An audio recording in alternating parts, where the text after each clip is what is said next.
Bom dia, Rodrigo. Aqui quem fala é José Gabriel da Silva, da turma do segundo Eletro, e hoje vim apresentar a segunda prova do quarto bimestre. Bem, o primeiro exercício ele pede para a gente projetar um filtro passa-faixa passivo ressonante para sintonizar a radiocultura. A frequência dessa rádio é de 89,5 MHz.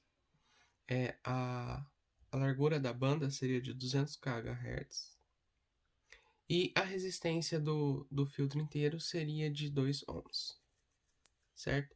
Então, para a gente projetar esse filtro, a gente tinha que descobrir o valor do indutor e o do capacitor.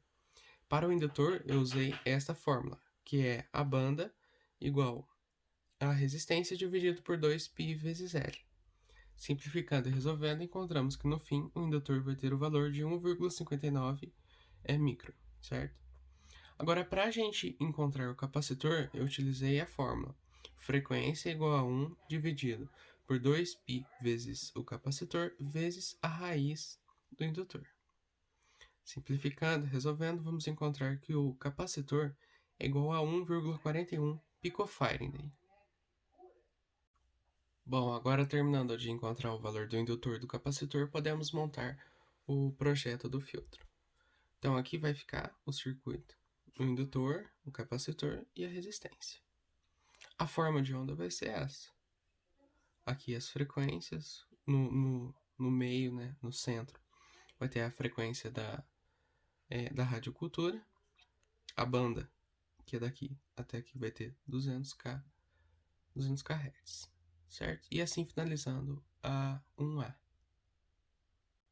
Bom, na outra 1, ele pediu para fazer a mesma coisa, porém ele trocou a rádio, que agora vai ser a Rádio Libertas, que tem a frequência de 99,5 MHz, certo? A resistência vai ser 2 ohms mesmo, e a banda também vai ser 200 kHz. Bem, então vamos utilizar os mesmos cálculos para encontrar o indutor e para encontrar o capacitor, certo? Então aqui está o cálculo. O indutor vai ter 1,59 micro, certo? Ou seja, ele vai ter o mesmo valor da questão anterior. Já o capacitor ele vai mudar, por causa que depende da frequência. Aqui substituindo a frequência, então vamos encontrar que o capacitor vai ter 1,27 pF. Então aqui está o projetinho, certo? Indutor, capacitor e a resistência. E a forma de onda está aqui embaixo. Isso é a mesma coisa da letra A, porém só vai mudar alguns valores, que é a frequência e o capacitor, certo? A banda e a frequência central. E assim finalizando a questão A. Bem, na número 2, na letra A, ele pediu para a gente fazer um gráfico de frequência e depois falar quais são os filtros que devem ser utilizados para atenuar estes ruídos.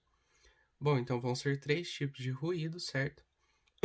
Aqui eu não coloquei em ordem, mas eu vou falar a ordem certinho.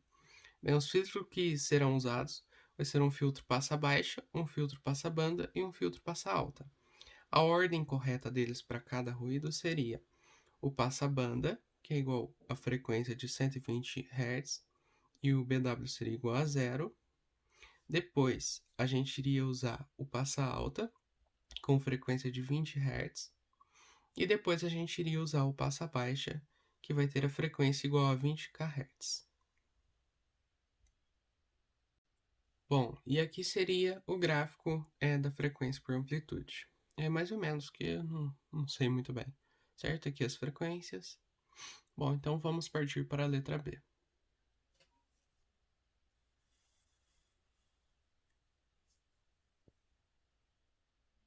Bem, na letra B, ele pediu para a gente projetar um filtro passivo de primeira ordem, para cancelar os ruídos de offset, certo? Então, aqui era para utilizar os valores comerciais. Para o capacitor, eu usei o 10 microfarad.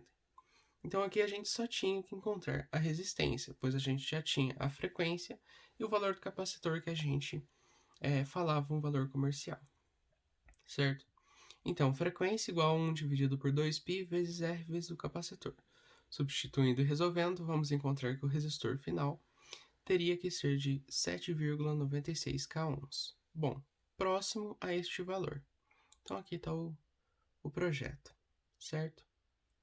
Na letra C, ele pedia para a gente fazer um esboço da resposta dos filtros do item B, indicando a localização da faixa passante e a faixa de atenuação, certo? Então aqui embaixo está o esboço do gráfico, certo? Então, a faixa passante seria aqui, desse lado, certo? E a faixa de atenuação seria aqui, certo?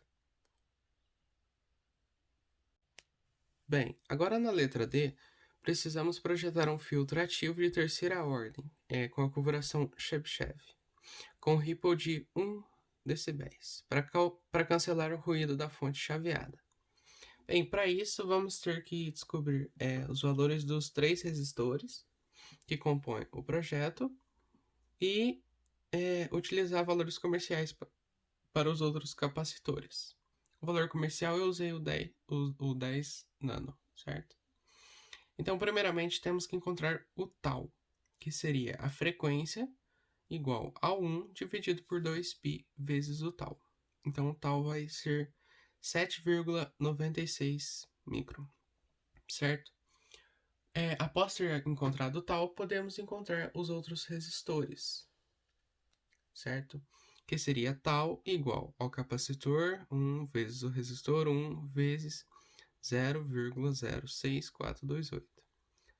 Resolvendo, vamos obter que o primeiro resistor ele teria que estar próximo de 12 k-ohms, certo?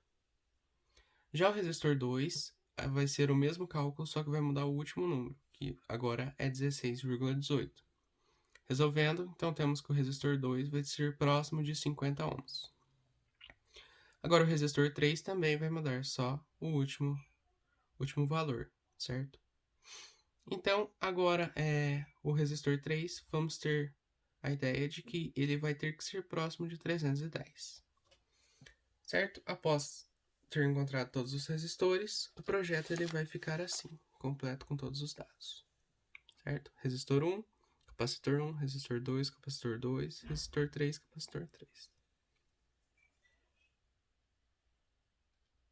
Bem, na letra E ele pedia para a gente fazer um esboço da resposta do filtro do item D, indicando a localização de faixa passante, faixa de atenuação, frequência de corte e outras coisas. Bem, então aqui está a forma de onda, certo? E a faixa de atenuação estaria aqui, a frequência de corte seria 20 kHz, que ela estaria mais ou menos aqui, e a faixa passante ela vai estar aqui. Na letra F e última, ela pede, se o filtro do item D fosse na configuração Butterworth, qual seria a inclinação da curva na faixa de atenuação? Bem, temos duas opções. Nesse caso, ela poderia ser ou 60 decibéis por década, ou de outra forma, a gente poderia falar que seria 18 por oitava. Bem, e assim finalizando a explicação da segunda prova do quarto bimestre. Obrigado pela atenção, Rodrigo.